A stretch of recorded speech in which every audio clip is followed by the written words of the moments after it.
So I believe that investing is one of the best things anyone can do, and we've heard this from several millionaires, billionaires, and how investing, changed lives. But I really believe that the reason why most people don't get into it, most people are scared of investing, is either because of the time it takes, or they just don't know what they're doing before they even get into it, or just little mistakes here and there that people make that actually deters them away from investing. So today I'm going to dive into the common mistakes that people make when it comes to investing in the stock market. So the first mistakes that people make is investing before they are ready.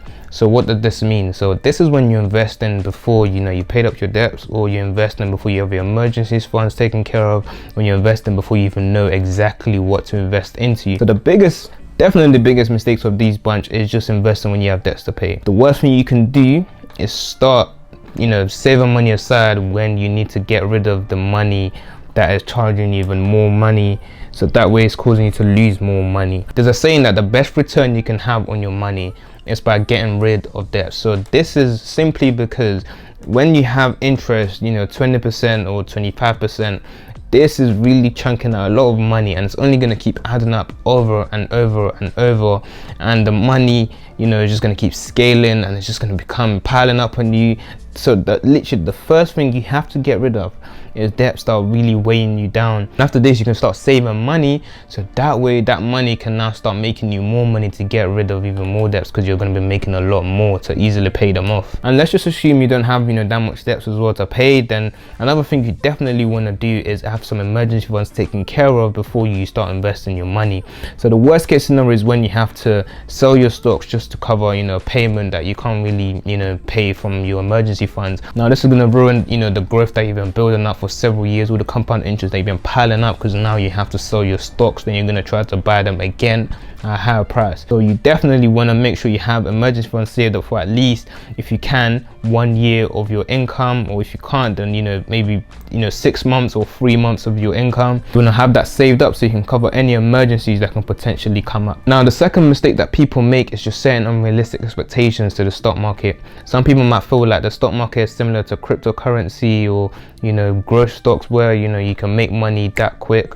I mean, you can, but that's not really what the stock market is about. Anyone getting into the stock market, you need to have the mentality of knowing that you're going to be investing your money for a very, very long time. It's a long-term thing, not a quick income. That's what crypto is for. So the number one rule that every single person in the stock market follows is never put money in the stock market that you're going to need in the next 5 years. So this is to avoid you selling your stocks. You don't want to sell your stocks when you don't have to. And a realistic expectation to set for yourself before you even get into the stock market is just knowing that after a year there is a chance of you getting about 8 to 10% growth back on your initial investment. That's a realistic goal. Sometimes this could be higher, sometimes this could be 20%, 25%, and sometimes your initial investment can actually drop by 25%. So that is the major reason why you don't put any money in there that you're going to need in the next 5 years, or even longer, because the longer your money is in the stock market, the longer your money can actually work for you to make you even more money. And now for the third thing, this would definitely be trusting the wrong people. I have several people who have heard say they watched this video and that's why they invested into this stock, or somebody said and that's why they invested into this stock. Nobody knows what the stock market is going to do. There's ways of anticipating, there's ways of seeing several ideas that's going to happen, or something's going to happen, but there's no way you can actually see what's going to happen in the stock market until it happens. And at that point, you're either getting too late, where you're going to get in at the peak, and when everyone sells, you're going to lose money, or you're going to get in at a good time where you can still make some money, but then people become too selfish and keep going, that eventually they don't actually take the profit that they could have potentially made, so they end up losing even more money. So when it comes to the stock market, all you really want to listen to is advice. What you actually want to know is just the basics and what to look for, what these numbers mean, so that way you can actually make a decision for yourself. When you're comfortable and confident in putting your money into something that that you can potentially lose this money, that is when I would recommend putting your money into the stock market. And on top of that, do not panic when the stock market goes down, because it usually goes back up. This isn't guaranteed, but of course, if you make smart investments, if your money actually goes down, then it can actually go back up. You just have to leave your money in the stock market long enough for it to ride a wave. And on that note, that now brings me to people who decide to actually trade too frequently. So this is when you're in the stock market, you decide to sell, then buy, then sell, then buy, and your money keeps going in and out of the stock market every single time. Of course, some people call this day trading. There's ways of doing that. There's other platforms, there's forex and stuff for those kind of things. But when you're in the stock market, then you don't really want your money to be, you know, moving up and down way too often, because again, this is when there's chaos. This is when you're losing money, you're not getting any profit whatsoever. You might make a bit of profit, but then you decide to, you know, sell again at another point, then you lose money. Then, you know, it's just a bit of a, it just ends up into chaos. The key thing about making money in the stock market to always remember is that you want your money to be in the stock market for as long as possible. You need to give your money time to grow. There's been a research been conducted from, you know, people who do active day trading and stuff from, you know, 1992 to 2006, and it's been said that literally only about 1% of them can be seen to be profitable.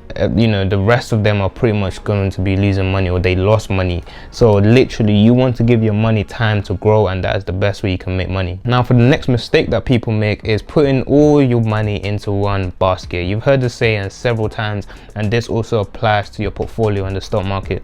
You don't want to put all your money into Tesla because you're hearing all your friends speak about it and you're excited about, you know, electric cars. You don't want to put all your money, because when that stock drops by 40%, so does your whole portfolio goes with it. So you don't want to put all your eggs into one basket. Like, you definitely don't want to do that. That's why you hear people speak of diversifying. It's very, very important when it comes to the stock market, because when you know, diversify your portfolio and you average it out and you keep putting money, you know, over time consistently, what's going to happen is if the market drops significantly one day, then your portfolio is still going to stay relatively stable because you're investing into several stocks and you've actually spread the cost of all the investments you've made over time. So this is why I would always recommend for people to invest money over time rather than putting, you know, bulk amount into the stock market once in a while, because, you know, whenever the stock market goes down, all your money can also go down with it. On that note, there are also people who avoid investing into index funds. So this is also one mistake that beginners can make. You definitely do want to actually invest into some index funds. The reason why is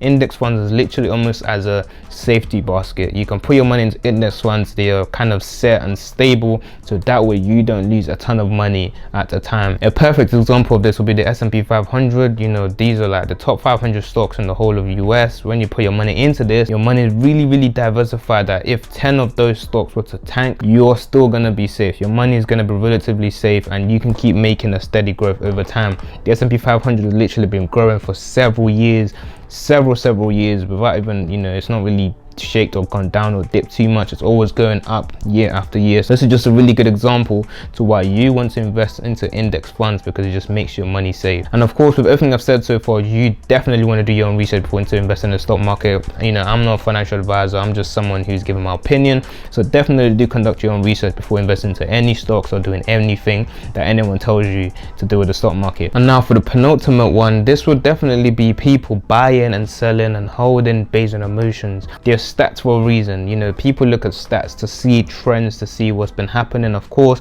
all of these aren't guaranteed, but at least they show some sort of guideline to what's about to happen or what could potentially happen. Don't just sell based on emotions, because that's exactly how people lose money. You want to make sure you're watching, you know, what's happening. You want to make sure you're following the guidelines and just following what's already proven to work. So in my case, I do this all the time. I'm always looking at the charts. I'm always looking at what happened the previous year with the stock or the year before that, and what I think might potentially happen, you know, this year or the year after that. I'm always looking at, you know, the news and just recent things going on with stocks, if they've changed their CEO or what changes they've made. That way I can actually believe in my decision on if I want to sell or invest more into that company, because at the end of the day, it is my money. So, you know, I need to feel comfortable before investing into any company. I need to understand why I'm investing into that company. So leading on from that, for the final thing, this would be not keeping up with your stocks. So the reason why you want to keep up with your stocks is just, you know, you want to see what changed. You know, you might have invested into a company 2 years ago. You had your reason 2 years ago, but you need to know exactly what's changed with that company 2 years later. If their CEO has changed, if their business model has changed, what exactly they're doing with their investments. You want to keep checking up on these companies once in a while to see exactly what's happening. You want to look at their quarterly reports. You want to see how much money they're making compared to last year or compared to the quarter before that. So that way you have a brief understanding of why your company is growing or why your company is, you know, going down. Because yes, of course, if you lose money on a company, you don't want to sell immediately, but you definitely want to understand why that loss happen to see if they're going to rebound or not. So these are just the little things you want to do, you know, once a week here and there, because of course you don't have to do this every day, but you definitely want to keep on top of your stock. So that's the major reason why people do not recommend investing into, you know, 100 stocks or 50, because it's definitely going to be hard to keep up with all these companies. You want to have a decent amount where you can actually, you know, regularly keep up and understand what exactly is changing with these companies. So if you have enjoyed the video, then be sure to click on the like button. Be sure to also subscribe for more videos like this. It's just a chill video to, you know, just help you guys to understand exactly what mistakes people make with the stock market. But if you have enjoyed the video, then you can also click on this video right here to learn more about dividend investing, and you can see how my portfolio has been growing, you know, over the past year now. And yeah, I'll see you guys in the next one.